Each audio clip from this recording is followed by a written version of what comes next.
অবগত আছেন, গতকালকে রাত্রে যে পুজো দেখতে বেরিয়ে সিটি সেন্টারের সামনে যে আক্রমণ সংগঠিত করেছে, সেটা আমরা হতবাক হয়ে যাই যে আজকে সুশাসনের নামে এত ঢাকঢোল ঢক্কানিনা চারিদিকে, অথচ তাদের পুলিশের সামনে এবং লোকালয়ের মধ্যে তাদের ভয় ভীতি বলতে কোনো কিছু নেই। পুজো দেখতে বেরিয়েছে, তাদের সঙ্গে বৎসা, তার মধ্যে বৎসা তো সাধারণ ব্যাপার, তার মধ্যে রক্তাক্ত মহিলার হাজব্যান্ডকে আহত করেছে এবং বাচ্চাকেও তৎসঙ্গে আহত করেছে। মানে এটা কিসের সুশাসন, এটাই আমরা বুঝতে পারছি না। আর আমাদের মাননীয় মুখ্যমন্ত্রী এবং যে সরকারের সমস্ত মন্ত্রীরা পুজো উদ্বোধনে ব্যস্ত, কাপড় বিলিতে ব্যস্ত, কিন্তু তারা এইরকম একটা ঘটনা ঘটে গেছে।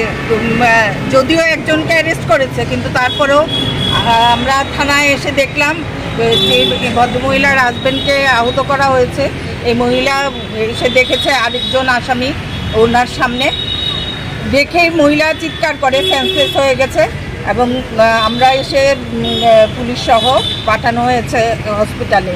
কিন্তু মানে এইভাবে যদি আসামিরা চারিদিকে ঘুরতে থাকে তো আমাদের মানে এই রাজ্যের মানুষের নিরাপত্তা কোথায়? আজকে আমাদের মাননীয় মুখ্যমন্ত্রী যে নীরব বেহালা বাজাচ্ছেন, বাঁশি বাজাচ্ছেন, তার থেকেও উপরে উনি চলে গেছেন যে কি সিচুয়েশান এসে দাঁড়িয়েছে। এটা সুশাসন? ধিক্কার জানাই এই সুশাসনকে।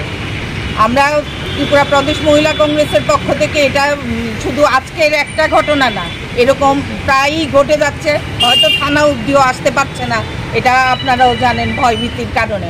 ওই তো মহিলা এখন স্টেটমেন্ট কি দেবে, স্টেটমেন্ট দেওয়ার আগেই তো মহিলা অসুস্থ হয়ে গেছে। তাদের ভয়ে, মানে এমন ভয় মানুষকে দেখানো হচ্ছে যে তারা নিজেকে প্রশাসনের ঊর্ধ্বে ভাবছে।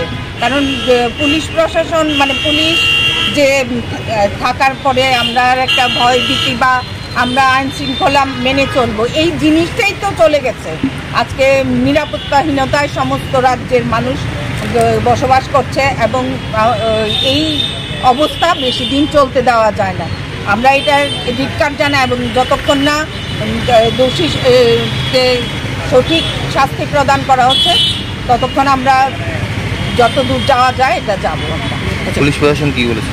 বলছে আমরা তো চেষ্টা করেছি, একজনকে অ্যারেস্ট করেছি, তারা তো তাদের কথা বলবে, তারা কাজ করছে এটা দেখাবে, কিন্তু প্রকৃত দোষী যদি শাস্তি না পায় তো এটার কোনো সহযোগিতা যারা ছিল, এটাই তো বললাম, তাদের তো কোনো মানে ভয়ভীতি চলে গেছে।